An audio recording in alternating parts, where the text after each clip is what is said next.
नमस्कार साथियों, मैं हूं दिनेश। स्वागत करता हूं आपका एग्जाम गुरुजी के यूट्यूब प्लेटफॉर्म पर। साथियों, कैसे हो आप सभी और कैसा महसूस कर रहे हो? आपकी एग्जाम की तैयारी कैसी चल रही है, मुझे बताइए सभी कमेंट में। और फिर हम अपने आज के सेशन के डिस्कशन को स्टार्ट करते हैं। आज का जो डिस्कशन है वो हम करने वाले हैं इस एग्जाम गुरुजी की प्लेटफॉर्म पर जुड़े हुए सभी सेट के विद्यार्थियों के लिए। वो है एमपी सेट 2026 के वो बच्चे जिनकी तैयारी कहीं ना कहीं अब बहुत ही अंतिम पड़ाव पर है, जिनका सिलेबस पूरा हो चुका है। अब उनको क्या करना चाहिए आगे के 30 दिनों में? जिनका सिलेबस अधूरा है, आधा हुआ है, आधा रह गया है, या फिर 60% हो गया है या 70% हो गया है, वो अब क्या करें? या जो अभी सो के जागे हैं, मतलब जिन्होंने अभी तक किताब नहीं उठाई है, जिन्होंने अभी सिलेबस ही नहीं उठाया, उनको पता ही नहीं सिलेबस में क्या है। तो फॉर्म तो भर दिया था, लेकिन अब एग्जाम जाएंगे देने और आगे फिर सेट निकाल के एपी देने का भी प्लान बनाया, तो वो लोग अब क्या करें? क्या वो भी एग्जाम निकाल सकते हैं या नहीं निकल सकता है? तो उनकी सबकी जो स्ट्रेटजी है, पूरी प्लानिंग है आगे के 30 दिनों की, वो आपको रणनीति में बताने वाला हूं। इसलिए बहुत ध्यान से अब सुनना है आपको और समझना है। तो चलिए शुरू करते हैं। सबसे पहले तो आप लोगों को एक बेसिक जानकारी ये पता होना चाहिए कि आखिर आपको इस एग्जाम में मुख्य रूप से कितने दिनों का जो है प्लान में बताने वाला हूं। तो सबसे पहली बात है, ये 30 दिनों का प्लान है। 30 दिन में क्या तैयारी हो सकती है? क्या आप एग्जाम को फतेह कर सकते हो? हाँ, पॉलिटिकल साइंस पेपर को फतेह यानी जीता जा सकता है, इसके सिलेबस को कवर किया जा सकता है। और जिनके सिलेबस हो चुके हैं तो उनको अब 30 दिन क्या करना है, और जिनका सिलेबस नहीं हुआ है उनको क्या करना है, और जिनका अधूरा हुआ है उनको क्या करना है।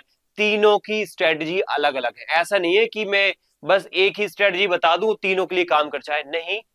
जिसका सिलेबस हो चुका है उसको एक अलग तरीके की पढ़ाई करनी पड़ेगी, जिसका अधूरा हुआ है उसको अलग तरीके की। और यहाँ पे जिसको यहाँ पे क्या है, बिल्कुल भी अभी पता नहीं सिलेबस में क्या क्या है, अभी बिल्कुल भी नहीं पढ़ा है, तो उसको क्या पढ़ना है वो सब का सब इंफॉर्मेशन मैं अब देने वाला हूं। तो बहुत ध्यान से, बहुत ही समझदारी से, बहुत ही फोकस होके सुनना है। पहले मैं बताने वाला हूं किसके बारे में। पहले डिस्कशन यहाँ पे होगा मेरा सिलेबस जिनका हो चुका है, फिर उसके बाद करेंगे जिनका अधूरा हुआ है, फिर बात करेंगे जिनका अभी बिल्कुल भी नहीं हुआ है। चलिए, तो पहले आपको मैं बेसिक बातें आपको बताऊंगा किसके बारे में। ठीक है, पहले बातें हम बताएंगे आपको, बेसिक बातें बताएंगे। सिलेबस पूरा हो या ना हो आपका, आपको आगे क्या करना है, आपकी जीत पक्की होगी, ये गारंटी हम यहाँ पे ले सकते हैं। क्यों ले सकते हैं?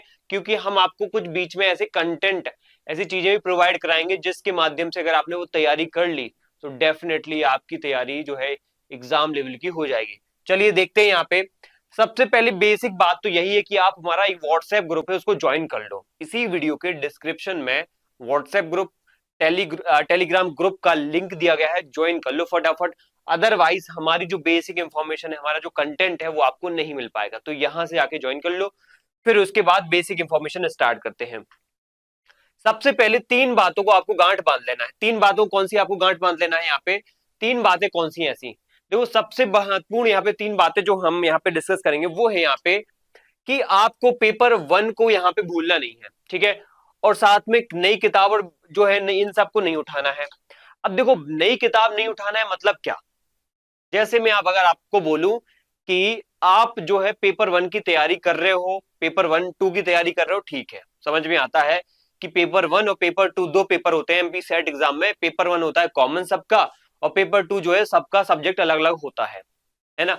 तो ऐसे में आप क्या कर सकते हो, इसको तो समझ लोगे, लेकिन नई किताब ना उठाना मतलब क्या? इसका मतलब ये है कि पहली बात तो है पेपर वन को भी लेके चलना, और दूसरी बात है नया कंटेंट मत उठाना। जो पहले से पढ़ते आ रहे हो ना उसको ही बार बार दोहराना है, उसको ही बार बार रिवाइज करना है, उसके ही आधार पर थ्योरी को बार बार रिवीजन करना है। नई चीजें मत उठाना, नए किताब, नए नोट्स, नए पीडीएफ्स, नया कंटेंट मत उठाना। मैं यहाँ पे क्या करूंगा, कुछ बीच में बातें ये भी बताऊंगा कि मैं भी कुछ कंटेंट देने वाला हूं। अगर आपको लगे वो कंटेंट आपको हेल्प कर रहा है तो पढ़ना, अदरवाइज मत पढ़ना। क्योंकि आपको यहाँ पे क्या है, डाइवर्स चीजें मिलेंगी, कुछ अलग चीजें मिलेंगी, तो आप और कंफ्यूज हो जाओगे। जो आपके कॉन्सेप्ट पहले कुछ और थे, कुछ और भी लैंग्वेज चीजें मिलती हैं, तो कंफ्यूजन बढ़ेगी। अब वक्त नहीं कंफ्यूज होने का, अब बिल्कुल कॉन्सेप्ट बिल्कुल एक दिशा में आगे बढ़ने का है। और तीसरी बात आपकी है, तथ्य ही आपका भगवान है, ठीक है। तथ्य ही आपके देवता है, तथ्य ही आपके परम जो है मित्र है, देवता है, भगवान है, गॉड है। जो मानना हो मान लो, ईश्वर भी मान लो, परम ब्रह्म है आपके, ठीक है। तो यहाँ पे कहने वाली बात ये है कि अब जो सेट का एग्जाम है ना, ये सेट का एग्जाम ये है कि आपको कहीं ना कहीं ये बताता है कि अब आप जो है ना एमपीपीएससी का एग्जाम दे रहे हो, पहली बात तो ये। दूसरा है सेट एग्जाम, तो सेट एग्जाम से दिमाग में ये आता है कि प्रोफेसर लेवल की पढ़ाई करनी पड़ेगी, यानी बहुत गहरा पढ़ना पड़ेगा। लेकिन उसमें एक बात है दिमाग में कि पीएससी ले रहा है, यूपीएससी नहीं ले रहा है, यूजीसी नहीं ले रहा है, पीएससी ले रहा है। तो कॉन्सेप्ट की बजाय यहाँ पे ज्यादा ध्यान दो फैक्ट्स पर। लिस्ट बनाओ, टेबल्स बनाओ, रटो फैक्ट्स को, डेट्स को, किताबों को, सिद्धांतों के नाम रटो, उनके विचारक रटो, किस विचारक ने कौन सा सिद्धांत दिया, इन सबको रट डालो, तब जाके आपका बंटाधार या भेड़ा पार हो पाएगा। बंटाधार गलत वर्ड बोल रहा हूं, बेड़ा पार हो पाएगा, ठीक है। तो यहाँ पे आपको इस तरीके से पढ़ना पड़ेगा, वरना वरना जरूर बंटाधार हो जाएगा, ठीक है। इसलिए हमें इस बात को ध्यान रखना है। 3 बातें मैं बोलूंगा जो गांठ बांध लेनी है, चाहे जिनका सिलेबस हुआ हो तो भी उनको यही करना है, जिनका सिलेबस अधूरा हुआ तो भी इन 3 बातों को याद रखना है, जिनका सिलेबस बिल्कुल भी नहीं हुआ है उनको भी ये 3 बातें याद रखना है। पहली बात, आपको पेपर 1 को लेके चलना है। दूसरी बात, नए कंटेंट को नहीं उठाना है। तीसरी बात, यहाँ पे जो है तथ्य को ही सब कुछ मानना है। इसलिए आपको क्या है, थ्योरी कम पढ़नी है, थ्योरी कम पढ़नी है, उसके बाद फैक्ट्स को ज्यादा यहाँ पे ध्यान देना है, ठीक है। ये हमारी बात हो जाती है। इसके बाद अब हम आगे क्या डिस्कस करेंगे, इसके बाद हम देखेंगे यहाँ पे आप किस कैटेगरी में आते हो। अब आपको डिसाइड करना है और कमेंट में बताओगे कि हमारा अधूरा सिलेबस हुआ है, या मेरा आधा सिलेबस हुआ है, या फिर मेरा सिलेबस हुआ ही नहीं है, या फिर वो बच्चे जो मुझसे कई सारे समय से, कई सारे वक्त से, बहुत सारे जो है दिनों से, महीनों से पढ़ रहे हैं, वो बच्चे मुझे जरूर बताएंगे कि हाँ हमारा सिलेबस हो गया है, बहुत अच्छा रहा है, बस अब रिवीजन करने की देर है और बहुत अच्छे से क्या है एग्जाम में दे के आना है, फोड़ के आना है एग्जाम को, ठीक है। तो वो मुझे बताएंगे आप किस कैटेगरी में हो। आप कैटेगरी ए धुरंधर कैटेगरी में हो, जो हमारा धुरंधर है उस कैटेगरी में हो, या फिर मझधार वाली कैटेगरी में, या अभी जागे हो। तो अब ये आपको बताना है किस कैटेगरी में हो आप।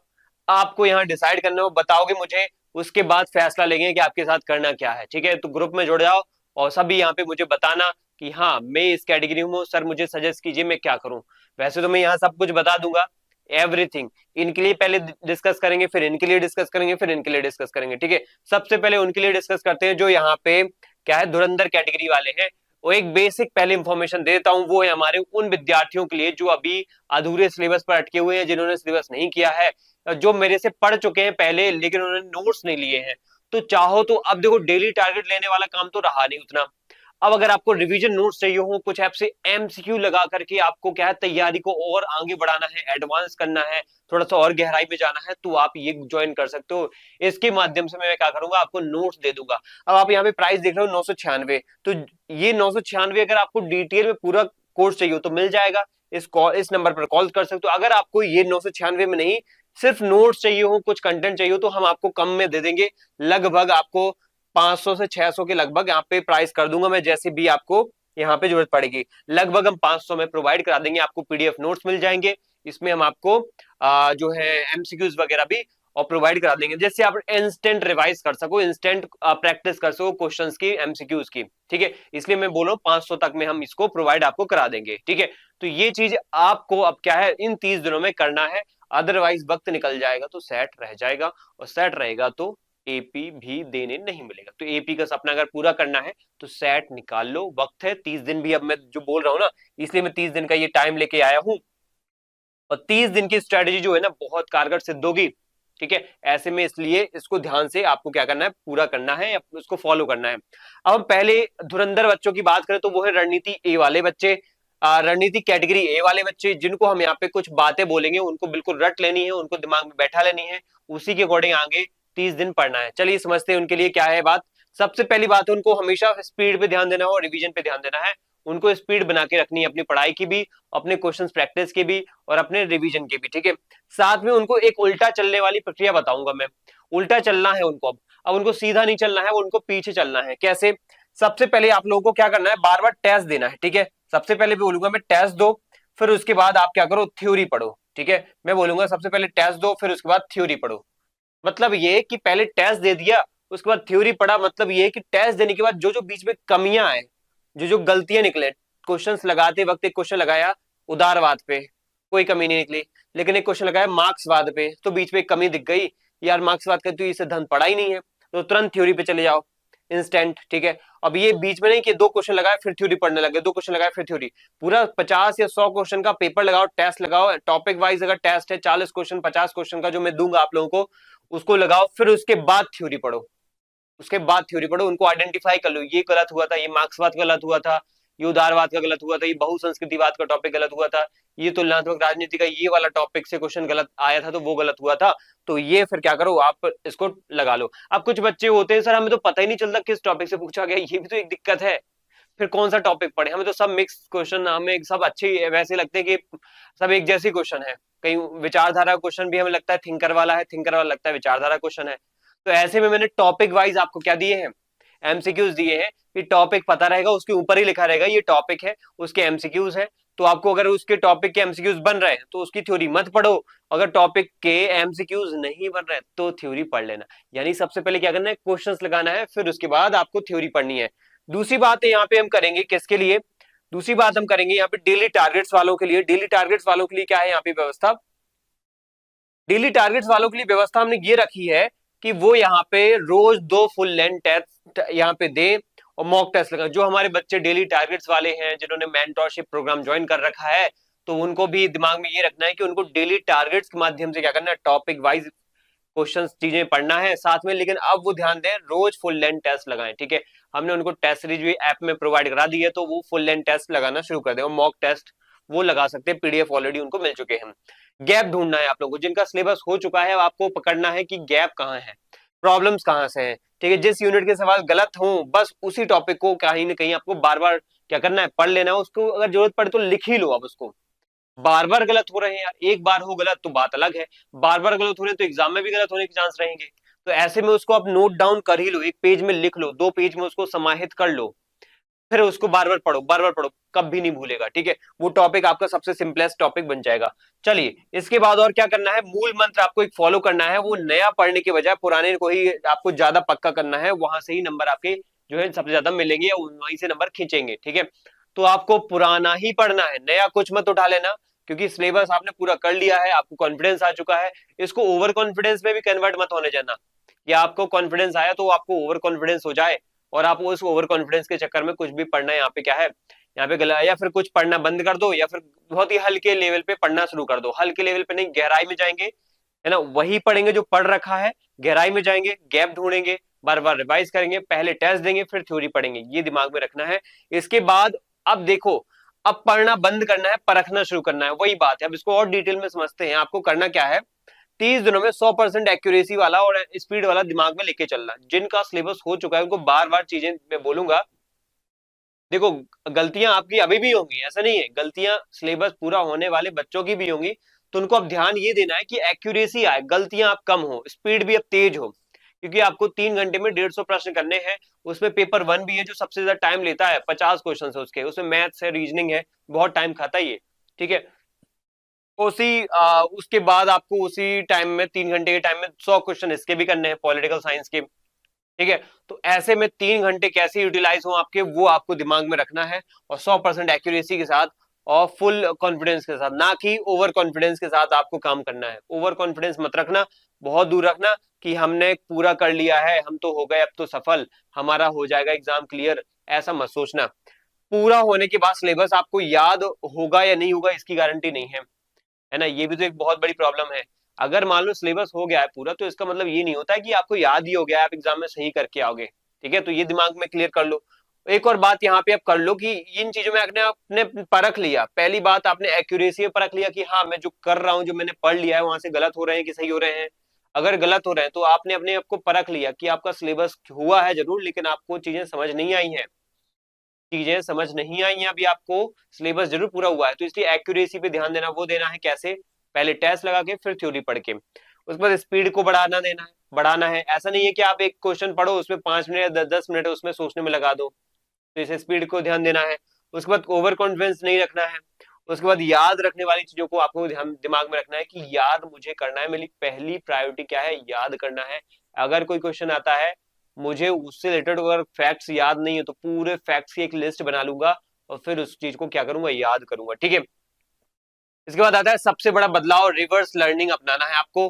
नॉर्मल तरीका क्या होता है, जनरली हम पढ़ते हैं नोट्स, फिर उसके बाद थ्योरी पढ़ते, वो क्वेश्चंस लगाते हैं, लेकिन आपको ऐसा नहीं करना है।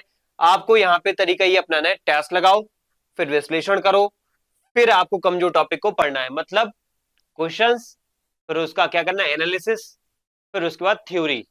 क्वेश्चंस लगाओ, मैं एमसीक्यूज लगाओ, एनालिसिस करो, फिर थ्योरी पढ़ो। ये अप्रोच अपनानी है, ठीक है। इससे आप वो चीजें दोबारा पढ़ने में समय बर्बाद नहीं करोगे जो आपको पहले से आती हैं, और आपका जो है कहीं ना कहीं वीक पॉइंट है, जो वीक एरिया है ना, उस पर आप ज्यादा काम कर पाओगे। वीक एरिया कैसे पता चलेगा? खुद से कुछ गलतियां नहीं दिखती हमें अपने आप की, खुद से हमें कोई कमियां नहीं दिखेगी, हमें टेस्ट, हमें क्वेश्चंस बताएंगे, हमें वो एमसीक्यूज वगैरह बताएंगे कि आपकी गलतियां, आपकी कमियां कहाँ हैं, ठीक है। तो इससे हमें यही फायदा मिलेगा कि हमें वीक एरियाज पता चल जाएंगे। फिल्टर स्ट्रेटेजी, 3 पेन फॉर्मूला अपनाओ। जिनका सिलेबस कवर हो चुका है वो 3 पेन फॉर्मूला, 3 कलर फॉर्मूला अपना सकते हैं। सबसे पहला होता है ग्रीन फॉर्मूला या ग्रीन स्ट्रॉन्ग जो फॉर्मूला। ग्रीन जोन वो होता है जो आपका सबसे सरल और सबसे बेस्ट है, आपको सबसे सरल लगता है और आपको सबसे बेस्ट तरीके से वो चीजें समझ में आ गई हैं, लर्न हो चुकी हैं। वहां से 90% क्वेश्चन सही होने के चांस रहेंगे, 99% क्वेश्चन होने के सही होने के चांस रहेंगे, बाकी 1% तो कहीं से भी हो सकता है। तो सबसे बेस्ट जो आपको तैयार हो चुका है उसकी एक लिस्ट बनाओ। ये मेरी, ये पहली यूनिट, ये 7वीं यूनिट, ये 8वीं यूनिट, ये 9वीं यूनिट, ये चौथी यूनिट, ये मेरी अच्छे से हो गई है कवर। मेरी कवर कौन सी नहीं हुई है, ये जहां पे मुझे कंफ्यूजन है, ठीक है, जहां पे मुझे कंफ्यूजन है, अभी भी कुछ ना कोई डाउट बना रहता है, उन पे रिवाइज करने की जरूरत है। जैसे मेरी अगर दूसरी यूनिट, तीसरी यूनिट, 5वीं यूनिट, ये मेरी अभी भी क्या है, कंफ्यूजिंग स्टेज में है, ठीक है, ये मुझे बहुत दिक्कत होती है। फिर मैं बोलूंगा यहाँ पे रेड जोन वाली, रेड जोन वाली वो होती है जो उसमें अभी आपको कुछ आता ही नहीं है, हो गया है लेकिन फिर भी आप आंसर उसमें नहीं कर पाते हो या क्वेश्चन सॉल्व नहीं कर पाते हो, तो उनकी एक लिस्ट बना, अलग बनाओ। ये जैसे मैं लिख दूं 9वीं यूनिट मान लो, मैं लिख दूं यहाँ पे 6th यूनिट मान लो, ऐसे लिख दूं, ठीक है। तो ऐसी यूनिट्स को आपको लिख लेना है। जनरली बच्चों को क्या रहता है, इंडियन पॉलिटी मूवमेंट वाली जो यूनिट है, जैसे 7वीं, 8वीं, 10वीं, बहुत अच्छे से क्लियर हो जाती है। कंफ्यूजिंग वाली रहती है थिंकर्स, कोर्ट, पब्लिक एडमिनिस्ट्रेशन वाली यूनिट्स, तो इन पे उनको बहुत थोड़ा सा कंफ्यूजन रहती है, और यहाँ पे क्योंकि बुक्स वगैरह याद नहीं रहती है। फिर वॉलेटाइल बहुत होती है, जैसे आईआर वगैरह की संधियां, अंतरराष्ट्रीय संबंधों में संधियां, उनके अलग हेडक्वार्टर्स, उनको समझौतों को याद करना बहुत टफ हो जाता है। बुक्स वगैरह के ऑथर, आर्टिकल्स, ठीक है, संशोधन वगैरह भी आ जाते हैं संविधान के, तो वो भी थोड़ा सा टफ हो जाता है, ठीक है, लगता जरूर सिंपल है लेकिन टफ हो जाता है। तो आपको ऐसे कैटेगराइज, मैं कह रहा हूँ यूनिट ही ऐसे कैटेगराइज कर लो, 10 यूनिट है, 10 यूनिट को 3 कैटेगरी बांट लो, सबसे जो आपको अच्छी हो गई है, जो आपकी कंफ्यूजिंग कैटेगरी में हो, जो आपकी सबसे बुरी कैटेगरी, बुरी कंडीशन में है, ये बिल्कुल समझ ही नहीं आई है, उनको बांट लो। फिर उन पे काम करना अलग अलग तरीके से शुरू करेंगे। जैसे अगर मान लो ये बहुत अच्छी यूनिट है, तो इनको हमें क्या करना है, बस इनके बार बार पन्ने पलट करके देख लेना है, फिर भी देखना है, छोड़ना नहीं है। जिनमें कंफ्यूजन है उनको हर 3 दिन में उठा के पढ़ो, हर 3 दिन में। आज ये तीनों यूनिट हो गई जिन पे कंफ्यूजन थी, बंद कर दी, फिर उसके बाद 3 दिन बाद फिर से वही वही वापस से बार बार वही टॉपिक, बार बार हर 3 दिन के एक चक्र में बनाओ उनको, एक 3 दिन का साइकिल बनाओ। मान लो 3 टॉपिक हैं ऐसे जो आपको बार बार कंफ्यूज कर रहे हैं, 3 यूनिट्स हैं जो बार बार कंफ्यूज कर रहे हैं, आपको कंफ्यूजिंग येलो जोन में है, तो उनको हर 3 दिन में आप फर्स्ट दिन, सेकंड डे, थर्ड डे, यहाँ पे आपको क्या करना है, उन्हीं 3 टॉपिक को बार बार एक साइकिल में पढ़ना है, ठीक है, एक प्रॉपर एक साइकिल, एक चक्र में पढ़ना है। फिर उसके बाद रेड जोन, रेड जोन में जैसे आईआर की संधियां, बुक्स, ऑथर वगैरह बहुत टफ होते हैं, तो उनकी एक लिस्ट बना के डेली पढ़ना है, सुबह सुबह उठते साथ ही, नाश्ता करने के पहले, ठीक है, एक दवाई के रूप में इसको लेते ही रहना है, ये दवाई है आपकी, ठीक है। इसके बाद political science specific the fact attack, मतलब ये होता है कि एमपी सेट एग्जाम कॉन्सेप्चुअल कम है, फैक्चुअल ज्यादा होते हैं। आपको पता होना चाहिए, कॉन्सेप्चुअल एमपीपीएससी एग्जाम जो होते हैं ना, वो कॉन्सेप्चुअल कम होते हैं, लेवल उनका बीच में होता है या फिर बहुत ही कम होता है, तथ्यात्मक ज्यादा होते हैं। तो ऐसे में आपको फैक्ट की एक लिस्ट तैयार होगी, तो आप आसानी से रिवाइज कर पाओगे। तो इसलिए टेबल चार्ट बनाते रहना है, जो बीच बीच में आप ऐसे पढ़ोगे ना दिन भर में, तो जो भी फैक्ट पढ़ रहे हो, कंफ्यूजिंग वाला पढ़ रहे हो या रेड अलर्ट वाला पढ़ रहे हो, रेड जोन वाला, तो उनकी लिस्ट बनाते जाना है। जैसे संधियां कभी याद नहीं होंगी, समझौते उनकी डेट कभी नहीं याद होती है, कौन कौन से देश उसमें, वो नहीं याद होते, तो एक लिस्ट, संधि, डेट, क्या उसके उद्देश्य है, उसमें देश वगैरह, वो सब ऐसे नोट डाउन कर लेना है, ठीक है। साफ्टा, आसियान, ब्रिम्स्टेक, सार्क वगैरह, यूरोपियन यूनियन, यूएन वगैरह, इन सब के एक प्रॉपर आपके पास एक लिस्ट होना चाहिए, ठीक है।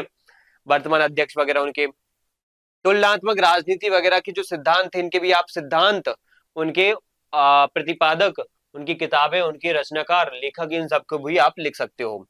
इसके बाद कोटेशन बैंक, यानी पाश्चात्य विचारक प्लेटो से लेकर के मार्क्स तक के फेमस कोट्स, एक लिस्ट बना लो आप इनकी, और साथ में इंडियन पॉलिटिकल थॉट जैसे गांधी, अंबेडकर, सावरकर, कौटिल्य की किताबों के नाम और प्रकाशन वर्ष भी रट लो क्रोनोलॉजिकल ऑर्डर में। ये क्योंकि ये भी क्रोनोलॉजिकल ऑर्डर में पूछे जाते हैं, या तो वो ये पूछ रहे हैं किताब जो है इसकी रचना जो है किस क्रॉनिकल ऑर्डर में देखने को मिलती है, तो किताबों के भी काल आपको पता होना चाहिए, उनके समय, सन वगैरह। चलो सिद्धांतों के बारे में भी आप यहाँ पे देख सकते हो, ये सिद्धांत कब दिया गया, उसके बाद कौन सा दिया गया, उसके बाद कौन सा दिया गया, तो उनका भी एक कालक्रम आपको पता होना चाहिए। के बाद है मॉक टेस्ट का सही तरीका। मॉक टेस्ट का सही तरीका तो मैं वैसे बता चुका हूं, लेकिन फिर भी आप यहाँ पे देख लो, मॉक टेस्ट उसी समय देना चाहिए जब आपको, हाँ पैटर्न बता चुका हूं, लेकिन टाइम क्या रखना है मॉक टेस्ट देने का, तो वही टाइम आप चुनो यहाँ पे जिस टाइम पे आपको एग्जाम देना है। बताओ 12 बजे मान लो एग्जाम देना है, पीएससी का एग्जाम, सेट का एग्जाम, कोई सेंटर पे जाओगे तो कितने बजे होगा, 12 बजे होगा, 12 से 3 या फिर 10 से 1 बजे। तो उसी टाइम पे आप अपनी बॉडी क्लॉक रखो। जनरली यहाँ पे 10 बजे से 3 बजे के बीच में आप टेस्ट लगा ही लो डेली, फुल लेंथ टेस्ट लगाओ, जो कि मेरे सिलेबस जिनका कंप्लीट हो चुका है उन बच्चों के लिए बात है, जिनका नहीं हुआ है उनको मैं नहीं बोलूंगा, अभी उनके लिए अलग तरीका बताऊंगा। पेपर 1 और पेपर 2 दोनों पेपर एक साथ बैठ करके दे, 3 घंटे लगातार बैठने की आदत इसमें डाल लो आप। 3 घंटे लगातार बैठोगे तो बहुत अच्छी एक आदत डेवलप हो जाएगी आपकी, और आप एग्जाम के क्लॉक के अकॉर्डिंग क्या करोगे, काम कर पाओगे, ठीक है। इसके बाद है एनालिसिस। टेस्ट देने के बाद हर 2 घंटे, अगर 2 घंटे हमें लगते हैं, मान लो ये 2 घंटे या 3 घंटे लगते हैं, तो उसके साथ आप 2 घंटे का एनालिसिस भी करो, विश्लेषण करो। उसके बाद आपको ये पता लगाना कि आपने जो लगाया है क्वेश्चन, उसमें आपको पता तो नहीं था लेकिन तुक्का जरूर सही हो गया, लगाया था उसका आंसर नहीं था पता, क्वेश्चन भी समझ नहीं आया, लेकिन तुक्का लगाया तो सही हो गया, है ना। एक तो ये चीज, एक ये चीज बच्चों के साथ होती है कि कभी कभार पढ़ा होता है, टॉपिक बहुत अच्छे समझा होता है, लेकिन फिर भी गलत कर देते हैं। मतलब दो बातें हैं, एक जिसको पढ़ा नहीं था, समझा भी नहीं था, लेकिन तुक्के लगाने से वो सही हो गया, और एक पढ़ा था, समझा था, लेकिन फिर भी लगाया तो यहाँ पे गलत हो गया। तो इन दोनों पैटर्न को समझना है आपको, किस यूनिट में ऐसी चीजें ज्यादा हो रही हैं जहाँ पे तुक्केबाजी में सही आंसर हो रहे हैं, कहाँ पे हमारे सही होने के, हमारी चीजें क्लियर होने के बावजूद भी हम गलत करके आ रहे हैं, इन चीजों को भी नोटिस करना है आपको, ठीक है। इसके बाद यहाँ पे अब आता है अगला पॉइंट, दिन का विभाजन। एक दिन में आपको कितने टाइम पढ़ना है, जैसे अगर मैं बोलूं 10 घंटे पढ़ना है आपको, ठीक है।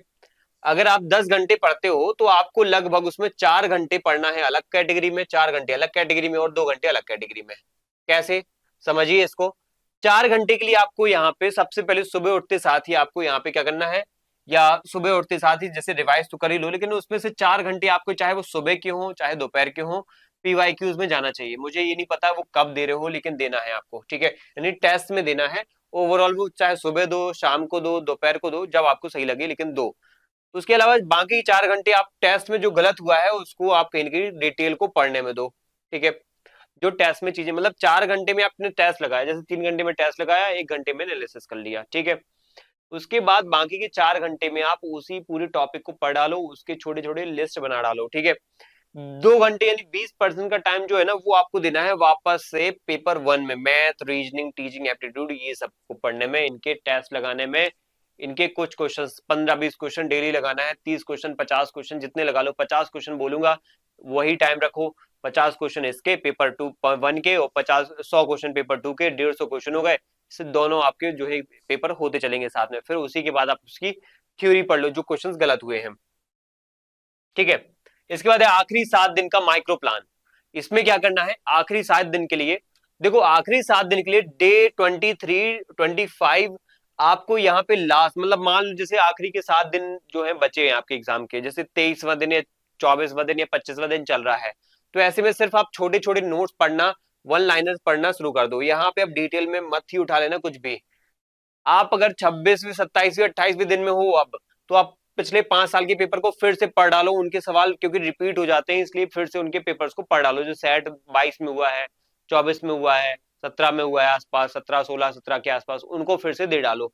अदर स्टेट के दे दो, अगर सेट हो सके तो यूजीसी नेट के क्वेश्चन कुछ प्रैक्टिस कर लो, फैक्चुअल वाले। इसके बाद डे 29 यहाँ पे पढ़ाई बंद कर दो, सिर्फ हल्का रिविजन करो, दिमाग को शांत रखो, ठीक है। ये रखना है डे 29, डे 30 मतलब आपका at the end last day होगा, या फिर उस दिन आप जो है एग्जाम देने जाओगे, या उसके एग्जाम के दिन आपका मतलब उसके पहले का दिन है, उसके दिन भी आपको रिलैक्स रहना है, और बीच में छोटे छोटे जो आपने लिस्ट बना रखी है उनको देखते रहना है बीच बीच में बस, ठीक है।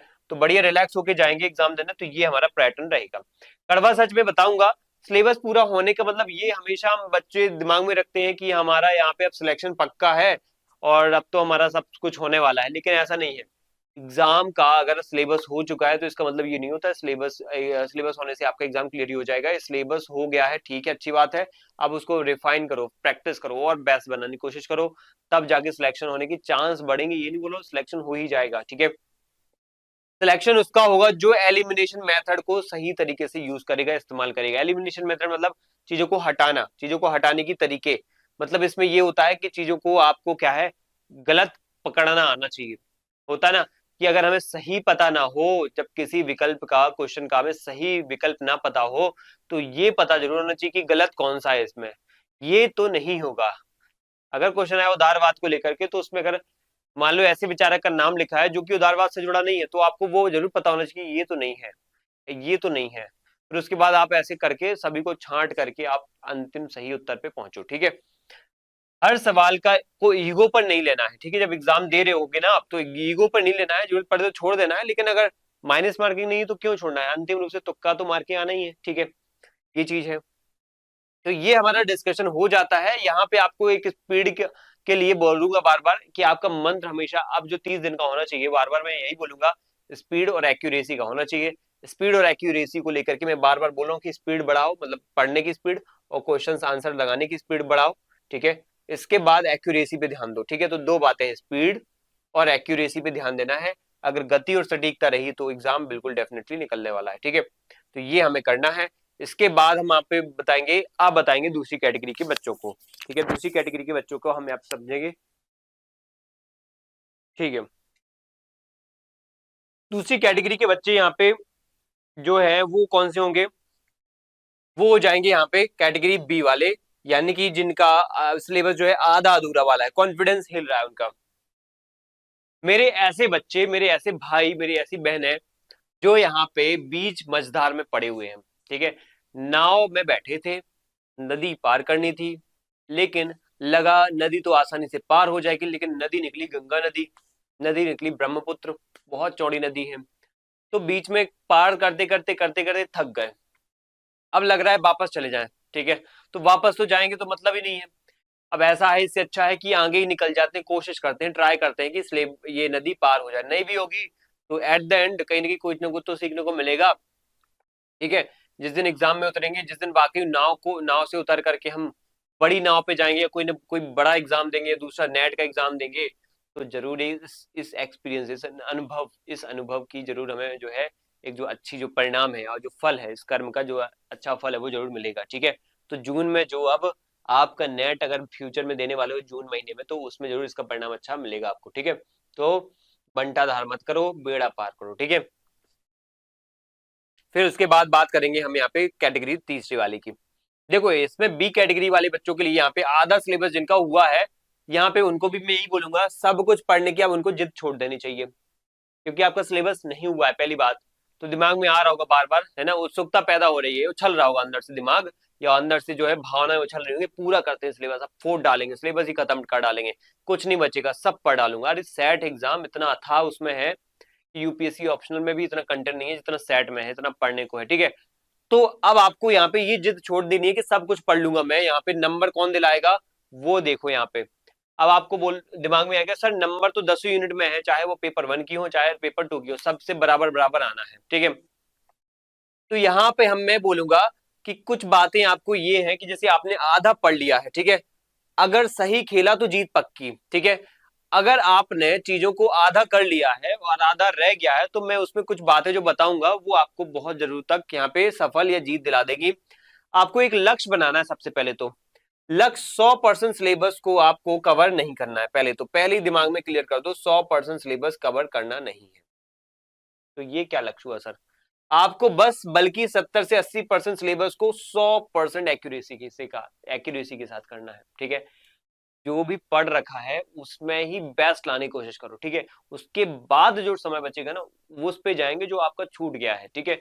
जो ऑलरेडी पढ़ लिया है ना उसको बेस्ट करो, और जो छूट गया है उसको फिर हम एक छोटी सी लिस्ट बना करके उसको भी तैयार कर लेंगे, कि उसमें अगर मान लो वो 50 क्वेश्चन आएंगे ना वहां से, या 60 क्वेश्चन आएंगे, या मान लो 40 क्वेश्चन आएंगे, तो आधे या आधे से ज्यादा सही हो, और कट ऑफ इतना भी हाई नहीं जाता है कि बिल्कुल आपको अगर 100 क्वेश्चन आएंगे तो उसमें से 90 क्वेश्चन करेक्ट करने हैं या 80 करेक्ट 90 करने हैं, 80 करने हैं, 50 भी हो जाएंगे ना, 60 हो जाएंगे ना, पर्याप्त है, 60 हो जाएंगे पर्याप्त है, अनरिजर्व कैटेगरी बोल रहा हूँ। और 40 क्वेश्चन पेपर 1 में कर लोगे, क्योंकि पेपर 1 बहुत सिंपल आता है, ठीक है। अगर उसमें हो गए ना पेपर 1 में 40 और इसमें 60 हो गए, आपका आराम से 100 क्वेश्चन, 150 में से 100 अगर हो गए तो डेफिनेटली पेपर होने के चांस रहेंगे, ठीक है। अगर 110 तक चले गए ना तो बहुत बढ़िया है, फिर 60 से 70 ले आए ना, 100 में से 70 ले आए, उसमें 40 ले आए तो 110 हो जाएंगे, 150 में से 110 बहुत पर्याप्त है, ठीक है। तो यहाँ पे मैं बोलूंगा एक्यूरेसी आप उनमें कोशिश कर लो जहां पे आपने पढ़ रखा है, क्योंकि वहां पे फटाफट हो जाएगा। अब दिक्कत पता है क्या होती है बच्चों के साथ, अरे सर हम पूरा पढ़ना चाहिए, पूरा पढ़ना चाहिए, तो आप पूरा पढ़ने के चक्कर में देखो जो चीजें हुई नहीं है वो तो गलत होने के चांस रहेंगे ही, जो आपने पढ़ ली थी ना वहां से भी गलत होंगे क्वेश्चन, तब और बुरा लगेगा, तब और रोना आएगा कि ये तो पढ़ के भी गए थे फिर भी गलत करके आ गए हैं, ठीक है। सबसे बड़ा नियम आपको ये लेके चलना है 70 और 30 का रूल, ठीक है। क्या ही 70-30 का रूल, इसमें ये है कि आपको पहले दिमाग में ये फिट करना है कि 30 दिन में बचा हुआ पूरा सिलेबस जो है ना, गहराई पढ़ना नामुमकिन है, पढ़ना नहीं है हमें, बस हमें क्या करना है, दिमाग में ये बैठाना है कि एक रणनीति फॉलो करना जो हमारे सर ने बताई है, ओल्ड स्ट्रॉन्ग होल्ड, ये है रणनीति।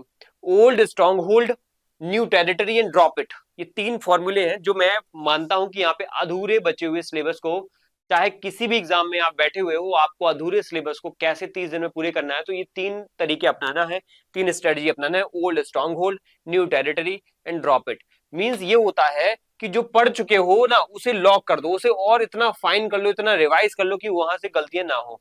उसमें भी तरीका यही है कि टेस्ट दो, उससे पहले टेस्ट दो, फिर उसके बाद उसको थ्योरी पढ़ो, टेस्ट दो, जहां गलती निकली थ्योरी पढ़ लो, टेस्ट दो, क्वेश्चंस लगाओ, एमसीक्यूज लगाओ, विश्लेषण करो, जहां गलतियां निकली उसको फिर से पढ़ डालो, ठीक है। न्यू टेरिटरी मतलब ये होता है जो बचा है उसमें से सिर्फ हाई स्कोरिंग यूनिट्स को उठा लो। हाई स्कोरिंग मतलब ये है कि देखो, हाई स्कोरिंग मतलब ये नहीं कि ज्यादा उससे पूछा जाएगा बाकी से कम पूछा जाएगा, इससे मतलब ये होता है कि देखो 10 यूनिट्स है, सबसे 10-10 आने हैं, फिक्स है सबसे, ठीक है। कोई ऐसा नहीं है कि यहाँ पे कुछ ज्यादा ही 20 क्वेश्चन आने किसी यूनिट से, सबसे 10-10 ही आएंगे तो 100 क्वेश्चन हो जाएंगे, 10 यूनिट 10 क्वेश्चन हर से, तो 100 क्वेश्चन हो जाएंगे। लेकिन हाई स्कोरिंग यूनिट वो होती है जो जिसमें पढ़ना कम है लेकिन क्वेश्चंस उसमें क्या है उससे भी 10 आने हैं, तो ज्यादा वहां पे वैल्यू आप दे सकते हो।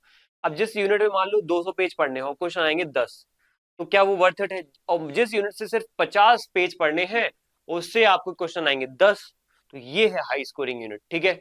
तो ऐसे में आप उनको उनके क्वेश्चंस लगाओ, उनके टॉपिक्स को पढ़ लो, मैं नहीं जानता कहाँ से पढ़ना है, यूट्यूब देख के पढ़ लो, मैराथन देख के पढ़ो, नोट से पढ़ो, जो आपने पहले पढ़ रखे हैं नोट्स उनसे पढ़ो, या यहाँ पे मेंटरशिप में जो हमने नोट्स रिवीजन नोट्स दिए हैं उनसे पढ़ो, लेकिन पढ़ो टॉपिक वाइज, आप उन चीजों को पढ़ो समझो।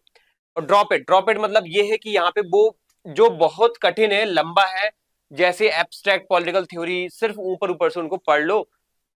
जैसे मान लो एग्जाम में आ गया जो बहुसंस्कृतिवाद, ठीक है, या मान लो नारीवाद, अब इन टॉपिक को आप समझ सकते हो, लेकिन इनमें डिटेल में जाओगे ना तो चीजें और क्या है, ग्लिच में चली जाएंगी, नहीं बिगड़ जाएंगी, डिस्टॉर्ट हो जाएंगी, आपके फैक्ट्स आपके कॉन्सेप्ट और डिस्टॉर्ट हो जाएंगे, तकलीफ होगी आपको, ठीक है। तो चीजों को और गहराई में मत लेके जाओ, आप चीजों को ऊपर ऊपर से पढ़ो, अगर पढ़ना है उन चीजों को ड्रॉप कर दो जो कि बहुत ज्यादा लेंथी है, ज्यादा टाइम टेकिंग है, छोड़ दो उनको, बस उनकी अगर जरूरत पड़े तो इनकी फैक्ट फैक्ट पढ़ लो, theory, thinker list, book list, कथन की लिस्ट ऐसी बना लो और खत्म करो, आगे बढ़ जाओ, ठीक है।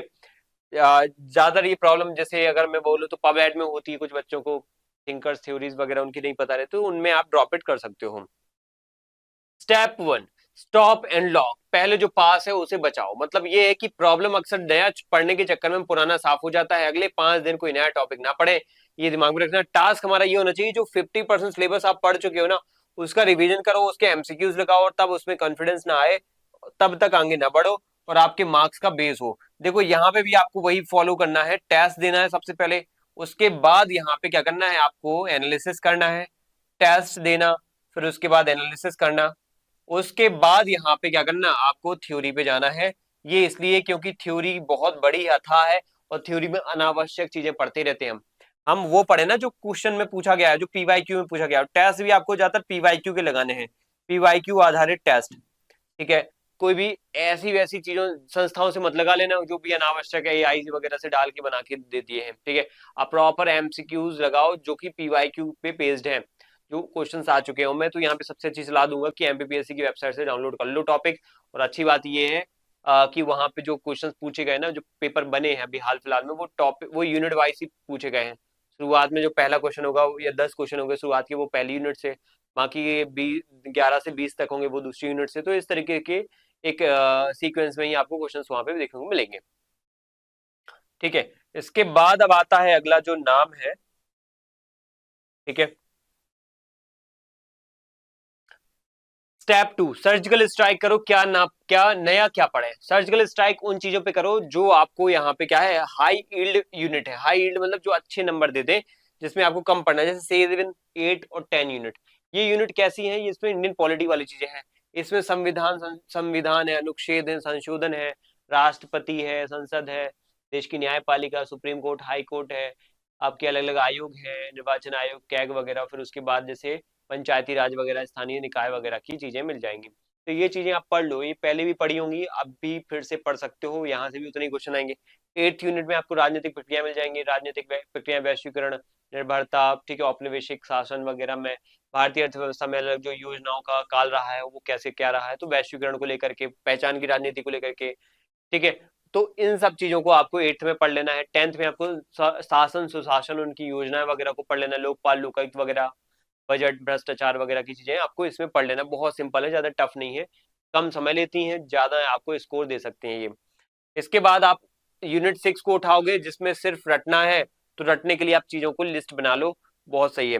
पब्लिक एडमिनिस्ट्रेशन, इसमें सिद्धांत विचारकों के नाम है, तो छोटा सिलेबस है, नंबर पक्के हैं। इसमें क्या कर सकते हो, एक लिस्ट बनाओ सिद्धांतों की, एक उनके प्रतिपादक, उनकी सन बताओ, और फिर उनका उद्देश्य बताओ सिद्धांत का, तो वो सब आपको इसमें ऐसे क्लियर कर लेना है। अगर यूनिट 1 बची है तो उसे छोड़ दें या सिर्फ कीवर्ड्स देख रहे हैं। यूनिट 1 है विचारधाराओं की, बहुत बड़ी बड़ी विचारधारा, वो पागम है, मॉडल्स हैं ये, तो इतने बड़े हैं, इतने डिटेलिंग वाले हैं कि इसमें एक एक में 20-20 थिंकर्स आपको उनकी बातें देखने को मिल जाएंगी। तो क्या ये पढ़ना उचित होगा? नहीं होगा ये उचित। ऐसे में आपका बहुत ज्यादा समय बर्बाद होने वाला है, और ज्यादा जो है चीजें पढ़ोगे ना, तो पुरानी जो अच्छी चीजें हैं ना, वो बिगड़ जाएंगी आपकी। तो आप यहाँ पे इनको छोड़ दो। चीटिंग मेथड बताऊंगा। चीटिंग मेथड यहाँ पे ये है कि आपकी जो बिल्कुल यूनिट छूट गई है, जैसे कंपैरेटिव पॉलिटिक्स या वेस्टर्न थिंकर्स, उनके लिए टेक्स्ट बुक ना छुए। मतलब क्या? देखो, अगर कोई यूनिट आपकी छूट गई है, बिल्कुल छूट गई है, जैसे कंपैरेटिव पॉलिटिक्स या वेस्टर्न थिंकर्स, तो उनके लिए आप टेक्स्ट बुक ना उठाओ। ठीक है, मतलब ये बोलूंगा कि उनके लिए स्टैंडर्ड बुक से मत पढ़ो उनको। अगर छूट भी गई है, कवर करना है, आधा आपका सिलेबस हो चुका है, आधा ये और कर लोगे तो क्या बुराई है, करना अच्छी बात है, बिल्कुल कर लेना चाहिए। अगर मान लो जैसे यूनिट 1 है आपकी, ठीक है, यूनिट 1 की बात करें, तो यूनिट 1 में अगर कोई कमी रह गई है, तो यूनिट 1 में आप क्या कर सकते हो, विचारधाराएं हैं। अब विचारधाराओं में क्या पढ़ोगे? तो पहले तो विचारधारा का सारांश पढ़ लो कि विचारधारा क्या है। बेसिक पता तो हो विचारधारा में, उदारवाद में होता क्या है, उदारवाद में क्या समानता है, स्वतंत्रता होती है। उदारवाद में स्वतंत्रता की पहली प्रायोरिटी होती है, स्वतंत्रता की बातें होती है, ठीक है, और अलग अलग अधिकारों की बात होती है, रात्रि प्रहरी राज्य की बात होती है। अच्छा, बार बार जैसे मान लो क्वेश्चन आ रहा है, उसमें रात्रि प्रहरी राज्य की व्यवस्था किसमें की गई है, तो आपको पता होना चाहिए मार्क्सवाद में है कि उदारवाद में। तो बेसिक फंडामेंटल नॉलेज ले लो कि इनकी विशेषताएं क्या है, विचारधारा की विशेषताएं क्या है, किस प्रकार के राज्य की बात करती हैं। फिर इनकी कहीं की थिंकर्स लिखो, थिंकर्स की लिस्ट निकाल लो, इंटरनेट से निकाल लो, या किसी बुक, जो भी बुक है उसकी थिंकर, उसमें लिस्ट हो उनकी। फिर उनकी किताबों के नाम, ठीक है, किताबों के नाम, और साथ में उनके सिद्धांतों के नाम, क्योंकि विचारधारा से रिलेटेड उन्होंने अलग अलग कॉन्सेप्ट दिए हैं, अलग अलग सिद्धांत दिए हैं। ठीक है, कहीं एडम स्मिथ का कोई सिद्धांत है, कहीं जॉन लॉक का कोई सिद्धांत है, कहीं रूसो का सिद्धांत है, कहीं मैरी बोस्टन क्रॉफ्ट का कोई सिद्धांत है। तो ये सब आपको यहाँ पे क्या है, इस तरीके से कर लेना है। अब यूनिट 2 है, इसको लेकर के भी बहुत दिक्कत रहती है। इसमें क्या है, ये सीधे विचारकों की बातें हैं। तो यूनिट 2 में विचारक सीधे हो, विचारक कौन से, पाश्चात्य विचारक, जो कि और कठिन होते हैं पढ़ना। तो पाश्चात्य विचारकों के लिए मैं बोलूंगा यहाँ पे कि पाश्चात्य विचारकों के लिए आप क्या कर सकते हो, आप यहाँ पे सीधा इंटरनेट का सहारा लो। ठीक है, विचारक उठाओ, उसकी फोटो देखो, पहले तो फोटो देखो, सबसे बड़ी बात है, फटाफट फोटो मन में बैठा लो, फिर उनकी 2-3 किताबें लिख लो, उनके 2-3 सिद्धांत लिख लो, उनके कथनों के बारे में निकाल लो इंटरनेट से। ठीक है, बस पर्याप्त है। उसने किस बारे में ज्यादातर बातें बोली है, ठीक है, सिद्धांत से समझ में आ जाएगा कि उन्होंने जो जो सिद्धांत थे, जो जो विचार दिए, जैसे कार्ल मार्क्स है, तो कार्ल मार्क्स को जैसे ही सर्च करोगे और फिर उसको लिख दोगे Karl Marx theories, Karl Marx के सिद्धांत, तो वो सिद्धांत सभी आ जाएंगे, 1 2 3 4 करके ऐसे सभी आ जाएंगे। तो उनको सबके बारे में लिख लो, बेसिक बेसिक एक एक दो दो लाइन के फीचर्स अंदर लिख लो, बस हो गया। उनके सिद्धांत किसके सन में दिए गए वो लिख लो, किन कौन सी किताबों में वो सिद्धांत दिए गए, तो किताबें भी हो जाएंगी कवर, सिद्धांत भी कवर हो जाएंगे उनके। अब कथन भी देखो, कथन आएंगे तो वो इसी सिद्धांत से जुड़े होंगे। कथन भी आप जो जैसे क्वेश्चन अगर देखोगे तो वो क्या होंगे, आखिर आखिर उसी सिद्धांत से कोई ना कोई बात उठा के वो बने होंगे कथन, तो वो आपको पता ऑलरेडी होंगे, ठीक है। ऐसे ही आपको यूनिट 3 में करना है जो कि भारतीय विचारकों की है, उनमें भी आपको यही डील चीजें करना है, और भारतीय विचारक चीजें समझना है इनकी सरल है, ठीक है। वही राजा राम मोहन राय, कबीर दास, है ना, बर्नी वगैरह, और सबसे महत्वपूर्ण महात्मा गांधी, सरदार पटेल, अम्बेडकर, नेहरू, ठीक है। तो इन सब के बारे में, अरविंदो हो गए हैं, जयप्रकाश नारायण, राम मनोहर लोहिया, दीनदयाल उपाध्याय, इन सब के बारे में पढ़ना ज्यादा टफ नहीं है, चीजों को समझा जा सकता है। लेकिन हाँ, किताबें पूछी जाती हैं तो वो कंफ्यूज करती हैं, तो इसलिए इनकी भी किताबों की लिस्ट आपके पास तैयार होना चाहिए। इसके बाद आगे क्या, आगे है यूट्यूब से मैराथन वगैरह की हेल्प ले सकते हो आप लोग, ठीक है। यूट्यूब से मैराथन की हेल्प लेने में मतलब ये है कि आप इंस्टेंट यहाँ पे पढ़ लो। मेरा उद्देश्य ये है, चाहे वो कहीं से भी पढ़ो लेकिन पढ़ लो, कोई भी टीचर से आप मैराथन सेशंस ले सकते हो। अगर हम यहाँ पे, मैं यहाँ पे अगर वक्त निकाल पाया तो मैं भी मैराथन प्रोवाइड करा दूंगा आप लोगों को सही समय पे, और जिससे क्या होगा, आपके साथ जो भी आपको रिवीजन कर रहे हो वो बहुत सही समय पर हो जाएगा, ठीक है। तो मैं कोशिश करूंगा मैराथन लाने की फटाफट इसी महीने में, या फिर फरवरी के महीने के पहले वीक में मैं मैराथन अपलोड कर दूं, ठीक है। अब मुझे यहाँ पे कमेंट में बच्चे बताएं कि वो लाइव हमें लेनी चाहिए कि रिकॉर्डिंग अपलोड कर दे। लाइव लेंगे तो उसमें डिस्कशन होगा तो लंबी वीडियो हो जा सकती है उसमें, लेकिन ये फायदा है कि आपके डाउट इंस्टेंट डिस्कशन वहां पे हो जाएगा। लेकिन अगर रिकॉर्डिंग करेंगे तो टाइम कम लगेगा और चीजें जल्दी से यहाँ पे हो जाएंगी। तो अब आप बताओ यहाँ पे कि इंस्टेंट आपको क्या चाहिए, लाइव चाहिए, रिकॉर्डिंग चाहिए, कमेंट में बताएंगे तो उस हिसाब से हम ऑर्गेनाइज कर लेंगे। दूसरा, YouTube marathon complete political thought in 5 hours, जैसे कोई वीडियो देखना आपको जरूरी हो जाए, गाइड बुक आप ले सकते हो समरी वगैरह पढ़ने के लिए, ठीक है। कई सारे आपने देखे होंगे कोचिंग वगैरह की गाइड यहाँ पे हेल्प कर सकती हैं। पीवाईक्यू रट्टा आपको करना पड़ेगा, 10 साल तक के सवाल आपको याद करने पड़ेंगे, क्योंकि यहाँ पे कई सारे क्वेश्चन तो रिपीट हो जाते हैं, तो ये चीजें आप कर लेना। और डेली रूटीन क्या रखना है, डेली रूटीन में यहाँ पे बताऊंगा उन बच्चों के लिए जो बच्चे यहाँ पे आधा अधूरा सिलेबस करके बैठे हैं, तो 4 घंटे उनको हाई स्कोरिंग यूनिट को सुबह सुबह पढ़ लेना है। प्रोटेक्टर वाली कैटेगरी में उनको क्या करना है, 3 घंटे देना है, जिनको जो उनका हो चुका है ऑलरेडी, जो उनका नहीं हुआ है तो उनमें भी देखो। पहली बात तो मुझे दिमाग में ये आती है कि सर, दिमाग में ये आती है बात कि जो चीजें मेरी हो चुकी हैं उनको क्या करना है, छोड़ दूं क्या। और दूसरी बात आती है जो अभी नहीं हुई है उनको क्या करूं मैं, ठीक है। तो यहाँ पे मैं बोलूंगा जो अभी नहीं हुई उनमें 4 घंटे दो, ठीक है। जो हो चुकी है उस पर 3 घंटे दो। अब जो नहीं हुई है उनमें भी सबसे पहले वो हाई स्कोरिंग वाली यूनिट पढ़ो, ठीक है। जो सरल है, सिंपल है, कम टाइम लेने वाली हो, जिसपे फटाफट कुछ ऐसे लिख सकते हैं, नोट्स बना सकते हैं, लिस्ट बना सकते हैं, ठीक है। तो वो कर लो। नोट्स बनाने का मतलब ये नहीं होता है पूरे 100-200 पेज के नोट्स बनाना हर यूनिट पे। एक 2 पेज की लिस्ट बना लो जिसमें पूरे सिद्धांत कवर हो जाए, पूरी थ्योरी कवर हो जाए उसकी। 3 पेज, 4 पेज, मैक्सिमम 5 पेज में एक पूरी यूनिट खत्म कर दो, 5 पेज है मिक्स मैक्सिमम, ठीक है। बस इससे ज्यादा कुछ नहीं करना है। उसके बाद आप क्या करो, बिल्डर यहाँ पे कैटेगरी में आप 4 घंटे नई स्कोरिंग या हाई स्कोरिंग यूनिट को पढ़ लो। फिर प्रोटेक्टर वाली में जो पढ़ चुके उसका रिवाइजन कर लो। स्कोरर यहाँ पे 2 घंटे पेपर वन को दे दो।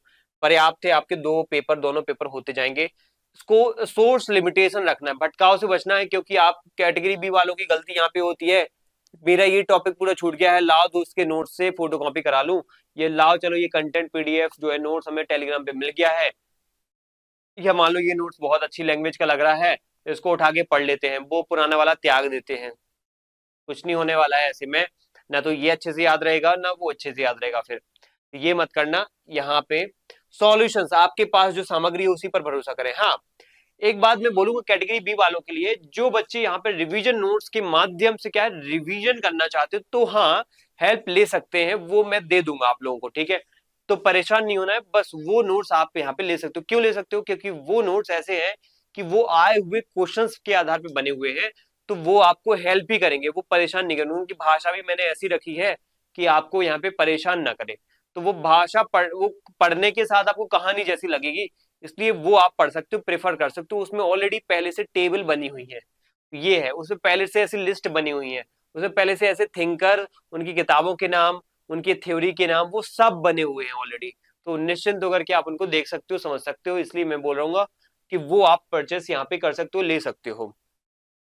उसके लिए आपको वही ग्रुप में, व्हाट्सएप ग्रुप में ऐड होना है सबसे पहले मैं बोलूंगा, फिर उसके बाद हम कांटेक्ट कर लेंगे आपको, ठीक है। सॉल्यूशंस आपके पास जो सामग्री है उस पर भरोसा रखें, ठीक है। उसके बाद वन बुक पॉलिसी है, बचे हुए टॉपिक्स के लिए 10 जगह हाथ पैर न माने, सिर्फ एक गाइड बुक या यूट्यूब चैनल को फॉलो करें और उसी से आप कहीं ना कहीं तैयारी फॉलो करें।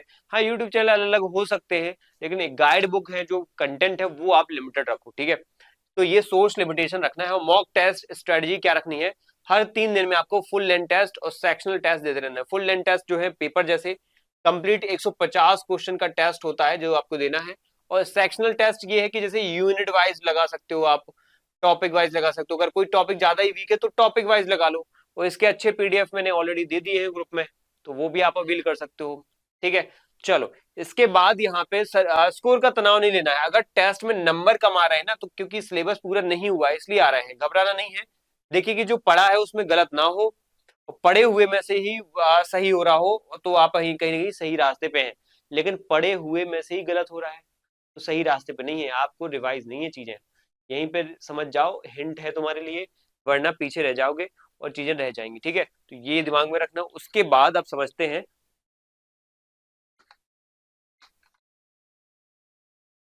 के बाद आप समझते हैं यहाँ पे आगे की चीजों को, कि आखिरी 5 दिन का इमरजेंसी प्लान क्या बता दूं मैं। 26 से 27, 28, 29 और 30वें दिन आपको क्या करना है, संविधान के अनुच्छेदों को एक लिस्ट बनी होगी आपकी, पहले ही बन चुकी होगी, उनको रिवाइज करना है। बुक्स और ऑथर, चाहे भारतीय विचारक हो, चाहे पाश्चात्य विचारक हो, चाहे विचारधारा हो, सबकी एक प्रॉपर लिस्ट 10-15 पेज की बनी होगी, उनको रिवाइज करना है। महत्वपूर्ण संधियां, उनके वर्ष, उनकी भी एक लिस्ट बनी हुई, उनको भी रिवाइज करना है। पेपर 1 के अलग अलग फॉर्मूले आपको क्या है, जो मैथ्स को लेकर के हैं, शिक्षण अभिव्यक्ति को लेकर के कई सारे कॉन्सेप्ट्स हैं, उनकी एक फ्लो चार्ट फॉर्म में आपको चीजें पहले से तैयार रखनी है कि इंस्टेंट रिवाइज हो सके, ठीक है। तो ये आपको कर लेना है। और ये हमारा क्या है, कोर्स है। अगर आपको जो मैं पीडीएफ की, एमसीक्यू की टेस्ट की बात बोल रहा हूँ ना, तो वो टेस्ट आप लगा सकते हो, हम आपको वो topic wise, sectional, unit wise test provide करा देंगे। तो हर यूनिट के आपको ऐसे टेस्ट मिल जाएंगे, और हर यूनिट के टेस्ट जैसे ही आप लगाओगे तो आपको पता चलेगा कि आपकी कौन सी यूनिट कमजोर है, कौन सी यूनिट तेज है, और फिर उसी यूनिट के नोट्स पढ़ लोगे तो बस हो गई तैयारी, खत्म बात। ये आप यहाँ से इस कोर्स को लेके कर सकते हो। इस कोर्स की अच्छी बात ये है कि अब इसमें 996 का जो प्राइस है बहुत कम करके हमने क्या कर दिया है, इसको 500 कर दिया है, या 500 में दे देंगे हम, ठीक है। तो आप यहाँ पे क्या कर सकते हो, इसको यहाँ पे अवेल कर सकते हो, ठीक है। इसको क्या कर सकते हो, अवेल कर सकते हो। 500 तक मैं आपको प्रोवाइड करा दूंगा, ठीक है। आपको बस करना कुछ नहीं है, यहाँ पे हमारे जो ग्रुप में ज्वाइन हो जाना है, ठीक है। हमारे व्हाट्सएप ग्रुप में ज्वाइन हो जाना है। व्हाट्सएप ग्रुप में वो उसका डिस्क्रिप्शन में लिंक दिया गया है, तो आप उस पर ज्वाइन होकर के पूरी इंफॉर्मेशन उसमें, पूरी डिटेल इंफॉर्मेशन उसमें मिल जाएगी, ठीक है। पूरी डिटेल इंफॉर्मेशन मिल जाएगी और डिटेल में आपको वहां पे बात समझ में आ जाएगी। चलिए चलिए, तो आगे बढ़ते हैं। अब आगे है कैटेगरी सी वाले बच्चे। सोच रहे होंगे सर हमारा कब नंबर आएगा, है ना। तुम लोगों ने अपना नंबर पहले ही पीछे कर लिया है, इसलिए तुम लोगों की बात भी पीछे ही करूंगा मैं, कोई प्रॉब्लम नहीं है। लेकिन तुम लोगों ने बहुत बड़ी क्या है, लापरवाही की है। लेकिन लापरवाही अब असफलता में कहीं ना कहीं बदल ना जाए, एक लापरवाही जो है ना असफलता में ना बदल जाए, इसलिए मैं ये वीडियो बना रहा हूँ, ये बात करने वाला हूँ कैटेगरी सी वाले बच्चों के लिए। वो ये बात है कि उन्होंने अभी क्या है, सिलेबस उठाया, अभी जागे हुए नींद से, पढ़ाई में कहीं ना कहीं जो है बहुत पीछे रहने की स्थिति उनकी बनी रहती है, आदत बनी रहती है, अभी बनी हुई है। पढ़ाई में बहुत पीछे हैं, अभी तक उन्होंने ना तो कुछ पढ़ा है। बस 30 दिन में कहीं ना कहीं वो चमत्कार चाहते हैं कि चमत्कार हो जाए, कुछ पढ़ लें और जिससे कहीं ना कहीं कट ऑफ तक तो पहुंच ही जाए, कट ऑफ क्लियर हो जाए, आराम से सफल हो जाए। हो सकते हो, मैं ये नहीं करूंगा नहीं हो सकते हो, बहुत सारे ऐसे बच्चे होंगे जॉब वगैरह में होंगे, शायद नहीं दिमाग में रहा हो, कई सारे और भी कामों में रहे हो, कोई और एग्जाम आपका हो रहा हो, ठीक है, तो उसमें लगे होंगे, शायद ऐसा भी हो सकता है कोई एमपीएसआई में लगा हो, एमपीपीएससी में लगा हो। अब उनको लग रहा है कि शायद हाँ कर सकते हैं, तो अब आप टाइम दे दो, कितने दिन का, बस 30 दिन का। ऐसे में क्या करना है, बस कुछ नहीं करना है, वो बातें फॉलो करना है जो अब मैं बताने वाला हूं। अभी जागे हो कोई दिक्कत नहीं, अब मत सोना, 30 दिन जागे रहना और इन बातों को कर लेना। कौन सी इन बातों को, पहली दिमाग में बात ये रखना कि यदि आप वो छात्र हो जो जीरो पर खड़े हैं और 30 दिन में चमत्कार चाहते हैं, तो दिमाग में ये रखो कि डू और डाई है। अब आपके लिए क्या है, डू और डाई वाली कंडीशन है, कर लिया तो ठीक है, नहीं किया तो कुछ नहीं होने वाला है, आपके चांस तो बिल्कुल भी नहीं है निकलने के, मैं पहले बोल रहा हूँ, ये सत्य बात है। अगर इसको एक्सेप्ट नहीं किया तो अपने आप को बेवकूफ बना रहे हो, बेवजह बना रहे हो।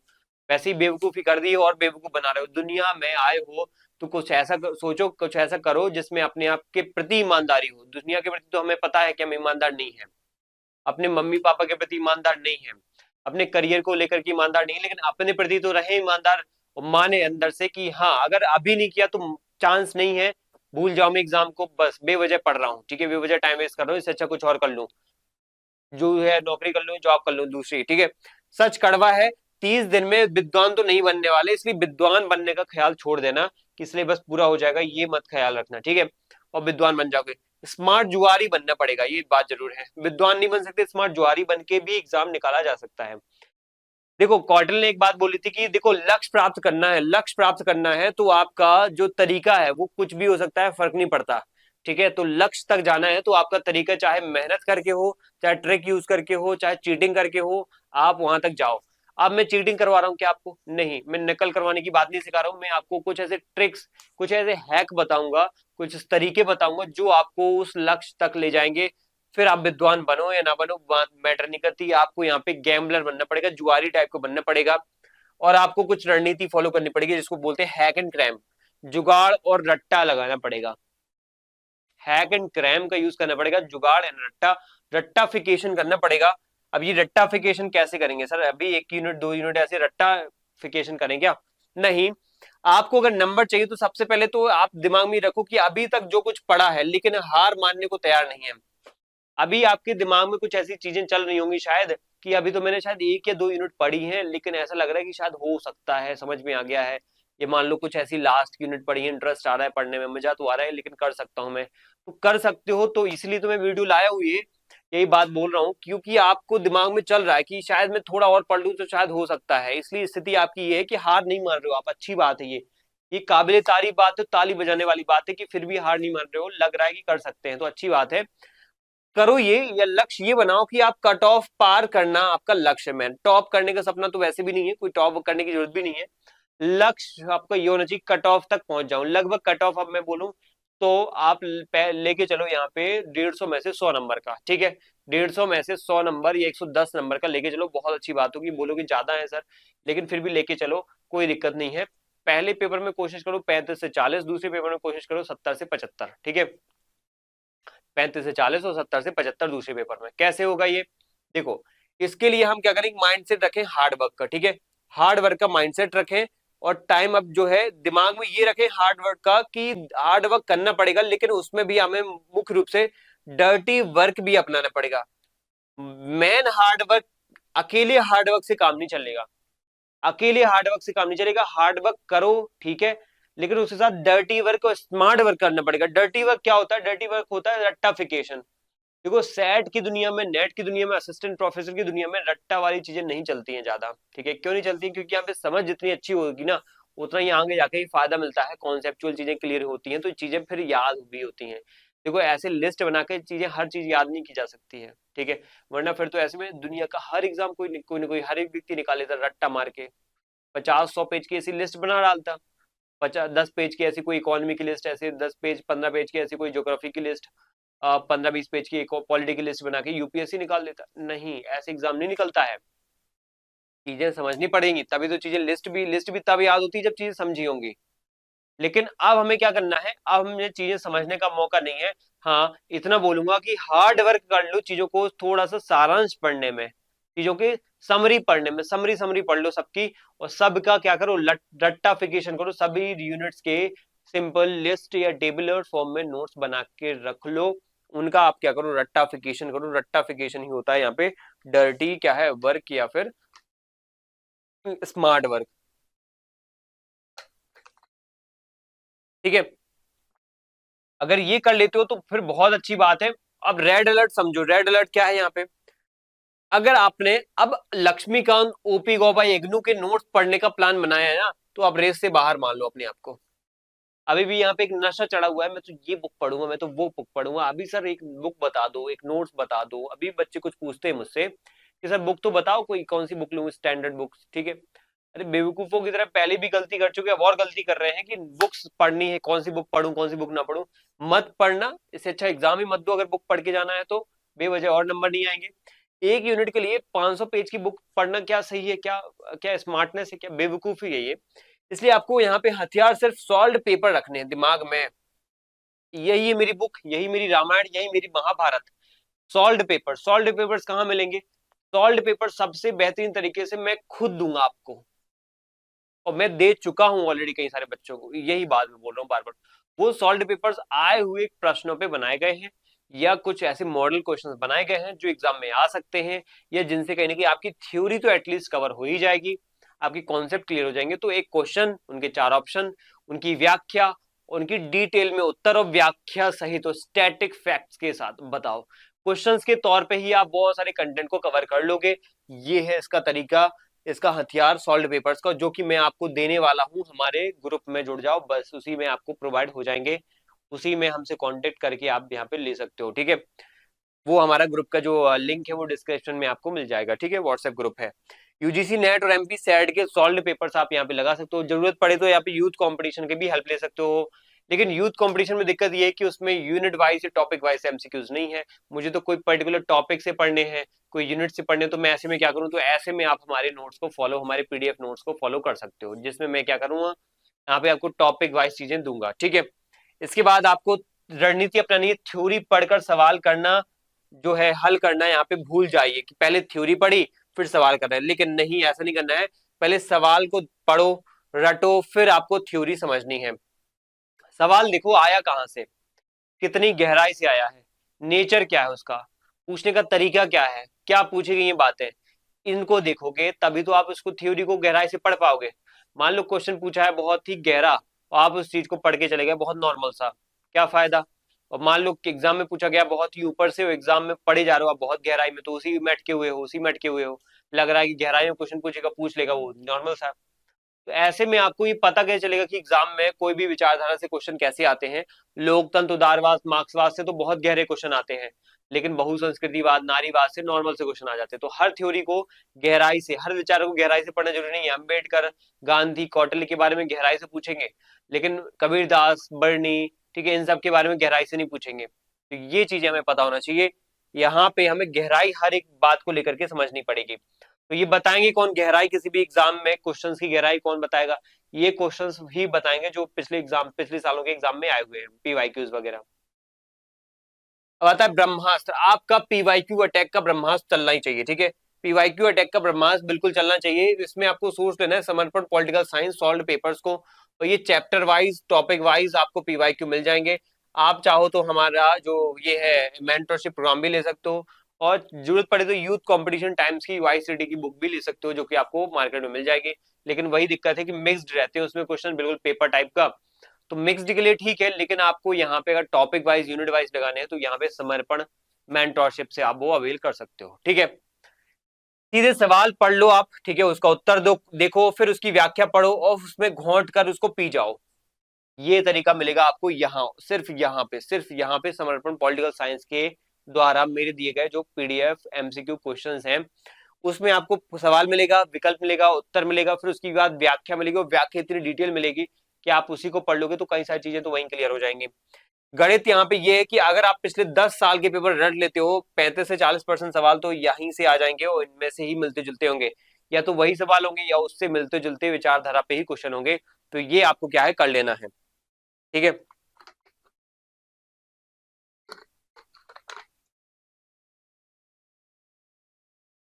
इसके बाद अब आता है यहाँ पे क्या पढ़ें आखिर। हाई रिटर्न टॉपिक्स बताओ सर, हाई रिटर्न टॉपिक्स क्या होने चाहिए? तो पूर्ण सिलेबस ना देखो, सिर्फ वो टॉपिक चुनो जो रटने में आसान हो और एग्जाम में पक्का आते ही हो। पूरा सिलेबस रटने से क्या फायदा, है ना, सीधी सी बात है। वो टॉपिक पढ़ो, पहले तो हाई स्कोरिंग वाले टॉपिक पढ़ो। बार बार बोल रहा हूँ, हाई स्कोरिंग मतलब जिसमें आपको 50 पेज का कंटेंट पढ़ना हो और आपको 10 क्वेश्चन वहां से मिल जाए, ठीक है, तो वो है हाई स्कोरिंग टॉपिक। इसमें ज्यादा चीजें नहीं पढ़ना है, लेकिन कम पढ़ के भी आप अच्छे नंबर ला सकते हो। अब एक यूनिट ऐसी है जो है विचारधारा वाली, जिसमें 200, 250, 300 पेज की कंटेंट है, उससे भी 10 क्वेश्चन ही आएंगे, और 10 आपको 20 नंबर मिल जाएंगे, 10 से 20 नंबर मिल जाएंगे, हर क्वेश्चन पे 2 नंबर, ठीक है। तो क्या ये ज्यादा वैलिड है? ठीक है, वही 50 क्वेश्चन, वही 50 पेज का यूनिट या कंटेंट, जिसमें भी आपको 20 नंबर मिलेंगे, और एक 300 पेज का कंटेंट जिसमें भी आपको 20 नंबर मिलेंगे। तो आपको यहाँ पे हाई स्कोरिंग कैटेगरी वाले कंटेंट को यहाँ पे देखना पड़ेगा। वही बता रहा हूँ, जैसे 7 यूनिट 8वीं यूनिट इनको पढ़ लो, पूछते हैं बच्चे 7वीं यूनिट और 8वीं यूनिट कौन सी यूनिट जो सबसे हाई स्कोरिंग है, तो यही 7वीं 8वीं यूनिट जिसमें इंडियन पॉलिटी है, अमेंडमेंट्स वगैरह, भारतीय राष्ट्रीय जो संसद है, न्यायपालिका है, राष्ट्रपति प्रधानमंत्री है, आयोग, ठीक है, स्थानीय शासन वगैरह।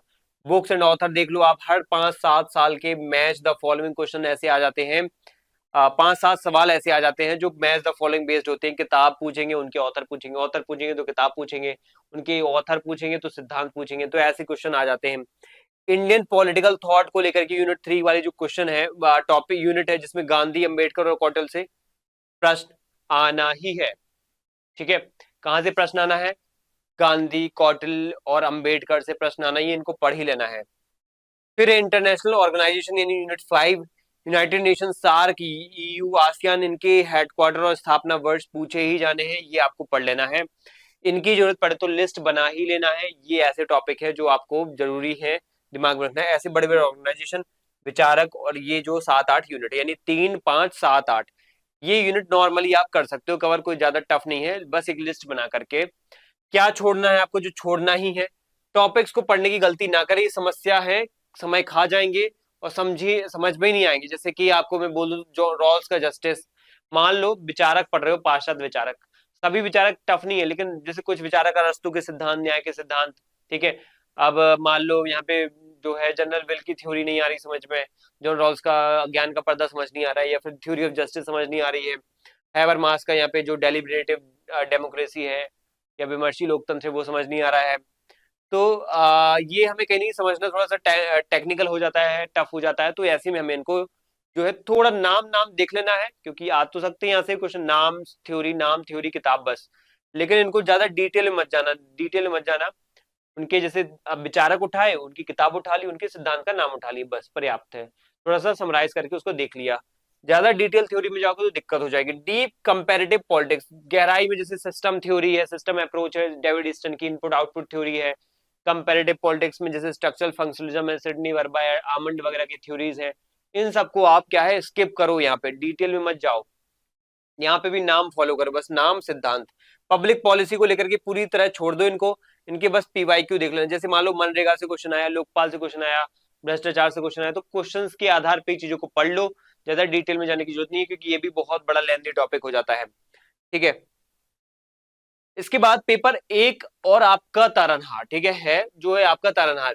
क्योंकि आपका सब्जेक्ट देखो यहाँ पे क्या है, सब्जेक्ट आपका पेपर 2 कमजोर है, आपको पेपर 1 में बाकियों से ज्यादा नंबर लाने ही होंगे। ठीक है, जैसे पेपर 2 आपका बहुत ही वीक है, paper 2 political science, sociology, history जो भी आपका बहुत वीक है, तो आप ऐसे में क्या कर सकते हो, पेपर 1 को शार्प बनाओ, कोशिश करो 45-50 या फिर 40-50, 40-45 तो कम से कम आ ही जाए, और इधर 60-70 आ जाए तो बस हो गया काम। ठीक है, तो पेपर 1 में 50 में से 35-40 का सही एक लक्ष्य बनाओ। और पेपर जो यहाँ पे फर्स्ट है, इसमें रीडिंग कॉम्प्रहेंशन, मुफ्त के नंबर हैं आपके, डीआई डाटा इंटरप्रिटेशन वाले, टीचिंग एप्टीट्यूड वाले, इनको भी थोड़ा थोड़ा पढ़ते रहो। इसमें जो ये वाला टॉपिक ये थोड़ा टफ है, डाटा इंटरप्रिटेशन, तो इनको डेली क्या करना है, आपको डेली 3 घंटे दे करके, 2-3 घंटे दे करके पढ़ लेना है। ठीक है, अब है तुक्का स्ट्रेटजी। देखो तुक्का स्ट्रेटजी को लेकर के मैं एक बात बोलूंगा कि क्या होता है, जनरली तुक्के में एक प्रॉब्लम है कि कभी कभार जो नहीं पढ़ी होती चीजें वो सही करके आ जाते हैं, और जो पढ़ा होता है वो गलत करके आ जाते हैं, तो ये नहीं होना चाहिए। और एक और बात मैं बोलूंगा, एक्सट्रीम वर्ड का ध्यान रखना है। एक्सट्रीम वर्ड मतलब ये कि जिन कथनों में हमेशा एक वर्ड आता है, बार बार देखा होगा आप लोगों ने, सदैव या ऑलवेज, नेवर या कभी नहीं, ओनली यानी केवल, ये अगर स्टेटमेंट में लिखा है, 2-3 स्टेटमेंट है उनमें अगर इनमें से कोई भी शब्द लिखा है, तो 99% क्या चांस होते हैं, गलत होने के चांस रहते हैं, गलत रॉन्ग होने के चांस रहते हैं उस स्टेटमेंट के, जिसमें भी ये हमेशा, नेवर या केवल या फिर कभी नहीं या सदैव जैसी चीजें लिखी हों। पॉजिटिव एटीट्यूड वाले जो चीजें होती है, टीचिंग गवर्नेंस के सवालों में जो ऑप्शन सबसे ज्यादा सकारात्मक और यहाँ पे लोकतांत्रिक लगे, जो बात अच्छे से आपको जो है स्टेटमेंट में जो बात अच्छे से आपको सही लगे, ज्यादा अच्छी लगे, लोकतांत्रिक लगे, तो उसको ही आप टिक करना, क्योंकि वही आंसर निकलने के चांस रहेंगे। कौन सी यूनिट में? टीचिंग एप्टीट्यूड वगैरह में आपको बहुत मिलेगा, गवर्नेंस वगैरह में। ठीक है, डेली रूटीन क्या अपनाना है? डेली रूटीन जो बच्चे यहाँ पे बहुत पीछे कंडीशन में है, तो उनको डेली 4 घंटे सुबह के सॉल्व पेपर्स में देना है, दोपहर के 3 घंटे पेपर 1 की प्रैक्टिस, मैथ रीजनिंग पढ़ने में देना है, शाम के 3 घंटे उनको फैक्ट रट्टा करने में देना है, और रात को वहां पे 2 घंटे उनको यूट्यूब पर मैराथन वगैरह क्लास देख करके अपना रिवीजन कर लेना है। या ऐसा भी कर सकते हो, मैराथन यहाँ पे देख सकते हो, रिवीजन यहाँ पे रात में भी कर सकते हो। जैसे आपने जो भी लिस्ट बनाई होगी दिन भर में, उसको आप रिवाइज कर सकते हो। आखिरी 30 दिन का यहाँ पे आप मंत्र समझ लो कि आखिरी 30 दिन में हर दिन आपको करना क्या है। इंस्टेंट इसको समझते हैं। देखो, अंडरस्टैंडिंग हमारे लिए जब सबसे जरूरी चीज ये है, क्या है, वर्जित है। अंडरस्टैंडिंग वर्जित है, क्यों, कैसे, और इस ये चीजें है ना जो ये हमें बहुत ज्यादा क्या कर देंगी, परेशान करेंगे, और बहुत ज्यादा हमारा टाइम वेस्ट कर देंगी। तो हमें बस ध्यान ये रखना है क्या और क्यों। ठीक है, क्या और क्यों मतलब ये कि कोई चीज हुई है तो क्या हुई है, उसका नाम पता हो, क्यों हुई है ये पता, कौन कौन कौन का पता हो, क्यों जरूरी नहीं है, और क्या हुई है और कौन किसने की है। तो सिद्धांतकार का नाम, सिद्धांत का नाम, बुक का नाम, उसके कथनों का नाम, बस कथनों के बारे में बस थोड़ा लिख लेना है। पैनिक ना करें, अगर आपके पास खोने के लिए कुछ नहीं है तो लेकिन पाने के लिए पूरी दुनिया है। जी कार्ल मार्क्स का कथन है कि उन्होंने कहा था मजदूरों श्रमिकों से, सरबराह से, कि आपके पास जो है ना बेड़ियां हैं, बेड़ियों में जकड़े हुए हो तुम, और इन बेड़ियों को हमें कहीं नहीं तोड़ना होगा, इनसे हमें कहीं मुक्ति प्राप्त करनी पड़ेगी, क्योंकि तुम्हारे पास अगर लड़ोगे नहीं तो तुम्हारे पास यहाँ पे कोई चीजें नहीं मिल पाएंगी। तो आपके पास यहाँ पे क्या है, पूरा दुनिया, यहाँ पे संसार बचा हुआ है पाने के लिए, लेकिन खोने के लिए कुछ भी नहीं है। तो खोने के लिए कुछ भी नहीं है, पाने के लिए पूरा संसार बचा हुआ है। वो यहाँ पे कार्ल मार्क्स का कथन है। तो ये चीजें आपको भी दिमाग में रखना है कि आप देखो, सिलेबस ऐसा तो है नहीं आपने कर लिया है और फिर एग्जाम नहीं हुआ है, सिलेबस वैसे भी हुआ नहीं है, चांस बहुत कम है, शायद कुछ बच्चे ऐसे भी हों जो देने नहीं जाएंगे। तो मैं बोलूंगा देने चले जाना, बस ये कर लेना 30 दिन तो हो जाएगा। सोशल मीडिया से दूर रहना, सोशल मीडिया मत कर चलाना, बहुत टाइम वेस्ट है, हेक्टिक चीजें हो जाएंगी। इंस्टाग्राम फेसबुक खत्म कर देना, बिल्कुल इंस्टॉल कर देना। ठीक है, शॉर्टकट यही है, इसमें रिस्क है, लेकिन अगर आपने पीवाईक्यूज और फैक्ट शीट को सही से रट लिया तो प्रीलिम्स निकलने के चांस बहुत होंगे। तो आपको यही बोलूंगा, गो फॉर इट। मतलब बस 30 दिन जो मैं बोल रहा हूँ उसको पढ़ डालो, हो जाएगा। चीजें ज्यादा टेक्निकल नहीं है। लिस्ट बनाओ, चीजों को पढ़ो, क्वेश्चंस पहले लगाओ, फिर उसकी एनालिसिस करो, फिर उसके बाद क्या करो, थ्योरी पढ़ो। इससे होगा क्या, बार बार चीजें बार बार होंगी, बार बार क्वेश्चन होंगे, बार बार पढ़ोगे, बार बार पढ़ोगे, बार बार पढ़ोगे, तो आपके कॉन्सेप्ट क्लियर हो जाएंगे। बार बार पढ़ने वाला जो काम है ना, वो रिवीजन वाला काम भी हो जाएगा। तो अलग से टाइम निकाल के रिवाइज भी नहीं करना पड़ेगा। ठीक है, तो ये है अगले 30 दिन का रोड मैप, ये बताऊंगा। 1 से लेकर के 8वें दिन, 1 से लेकर के 8वें दिन, 1 2 3 4 5 6 7 8, अगले 8 दिनों तक आपको आज से या कल से क्या करना है, यूनिट 1 2 3 की थ्योरी विचारकों को पढ़ना है। इसमें उनकी किताबें किसने लिखी, कौन सा नारा दिया, ये सब देना है। जैसे रूसो ने मैन इज बॉर्न फ्री, ये सब लिखना है, आपको पता होना चाहिए। 9 से 16वें दिन तक आपको क्या करना है, 7 8 और 10 पढ़ना है, क्योंकि इसमें संविधान की बातें हैं, संविधान सरल है, हाई स्कोरिंग है, आपको अच्छा कंटेंट यहाँ से मिल जाएगा, और हाई स्कोरिंग है, टाइम ज्यादा वेस्ट नहीं होगा। इनकी भी लिस्ट बनाना है। फिर उसके बाद 17 से 24वें दिन आपको 4 5 6 और 9 पढ़ लेना है, जिसमें IR विदेश नीति, पब्लिक एडमिनिस्ट्रेशन, ये पब एड की आपको वेबर टेलर के सिद्धांत भी मिल जाएंगे, UN ऑर्गन वगैरह, भारत के पड़ोसी देशों से रिश्ते, संधियां, समझौते, वो सब आपको लिस्ट के फॉर्म में लिख लेना है। 25वें 30वें दिन के में क्या करना है, फैक्ट्स की लिस्ट को बार बार पढ़ना है, एग्जाम जैसा माहौल बना करके घर पर पेपर देना है, और माइंड को रिलैक्स रखना है, जिससे आपकी जो पेपर को लेकर के जो डर वाला काम है ना, वो खत्म हो जाएगा। पेपर को लेकर के जो एक बहुत ही ज्यादा रहस्य वाली चीज होती है ना, पेपर होगा कैसे, क्या वहां पे किस तरीके का माहौल होगा, वो सब बातें आपको यहीं से खत्म हो जाएंगी, क्योंकि आप डेली एग्जाम जैसा माहौल में पढ़ रहे हो। ठीक है, अब दिन में अगर दिन भर की बात करें तो दिन भर में आपको फ्रेश माइंड से सुबह टेक्निकल डीप वाले टॉपिक, थ्योरी वाले टॉपिक को पढ़ना है, मुश्किल टॉपिक को पढ़ना है सुबह। ठीक है, ध्यान से देखो, यहाँ पे मुश्किल टॉपिक को कब पढ़ना है, सुबह। उसके बाद दोपहर में आपको यहाँ पे क्या करना है, मैथ रीजनिंग को पढ़ना है, इससे नींद भाग जाएगी आपकी। शाम को आपको साइंस, पॉलिटिकल साइंस के 100 200 MCQs लगा लेना है, धड़ाधड़ एनालिसिस कर लेना है, और रात को रिवाइज फिर से कर लेना है, और ये देखना है कि कहाँ से गलतियां हुई थी, उनको रिवाइज कर लेना है। ठीक है, ज्यादा ज्यादा प्रो टिप्स ये दूंगा कि एलिमिनेशन मेथड यूज करना है आपको, शॉर्ट नोट्स बनाने हैं, और खुद पर भरोसा रखना है। तो ये चीजें आपको रिवाइज करने में बहुत हेल्प करेंगे, और इससे आपकी जो है एग्जाम क्रैक करने के चांसेस जो है बहुत ज्यादा बढ़ जाएंगे। लास्ट में एक बात फिर से, अगर आप हमारे रिवीजन नोट्स, हमारे PDF जो MCQs हैं, जो कि PYQ आधारित हैं, और यहाँ पर टॉपिक वाइज है, यूनिट वाइज है, आपको अगर चाहिए हो तो आप हमसे कांटेक्ट करिए, और जितनी जल्दी जल्दी हो सके इन 30 दिनों को सदुपयोग कीजिए, अदरवाइज भूल जाइए फिर सेट एग्जाम के बारे में। तो यही क्या है, मेरा जो है कहने का एक मोटिव था, जिसे मैं बता सकूं कि हाँ, अब आप तैयारी को सीरियस लीजिए।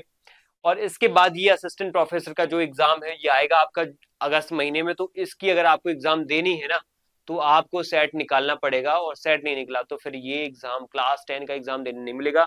ये असिस्टेंट प्रोफेसर का बैच मेरा लॉन्च हो चुका है, इसमें आपको वीडियो कोर्स, आपको PDF जो नोट्स है, मतलब ई बुक के फॉर्म में, उसके अलावा यहाँ पे हम आपको क्या देंगे, मेंटोरशिप भी देंगे, प्रोवाइड कराएंगे धीरे धीरे समय के साथ, ठीक है। और साथ ही सबसे महत्वपूर्ण बात यहाँ पे कि हमारे जो नोट्स है ना और वीडियो है वो बहुत ही सिंक्ड फॉर्म में मिलेंगे आपको।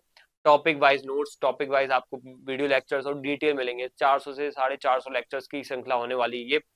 इसलिए आप क्या करिए, यहाँ से जुड़ जाइए और यहाँ पे इसका फायदा उठाइए, ठीक है। तो मिलते हैं फिर नेक्स्ट सेशन में। अगर आपने ये पॉलिटिकल साइंस का कोर्स लेने का प्लान बनाया है तो आप इसको ले सकते हैं, जिसमें आपको डिटेल में सभी टाइप की चीजें मिल जाएंगी, ठीक है। और अंतिम बात यही बोलूंगा, व्हाट्सएप ग्रुप ज्वाइन नहीं किया तो ज्वाइन कर लो, क्योंकि डिटेल इन्फॉर्मेशन जो मैं भेजता रहता हूँ बच्चों के लिए वो इसी पे मिलेंगी। हर चीज हम वीडियो थोड़ी बताएंगे, वीडियो से बताएंगे। कुछ चीजें हम क्या करते हैं, बच्चों को पर्सनली यहाँ पे व्हाट्सएप मैसेज करके या फिर ग्रुप में मैसेज करके बता देते हैं। तो इसको ज्वाइन करके अपने जो है पढ़ाई को आसान बनाइए, सरल बनाइए और फायदा लीजिए। तो अंतिम रूप से ऑल द बेस्ट आप सभी को, फोड़ के आना है और एग्जाम को बहुत बेहतरीन तरीके से जो है अंजाम देना है, जिससे आपकी सफलता सुनिश्चित हो सके। थैंक यू एंड जय हिंद।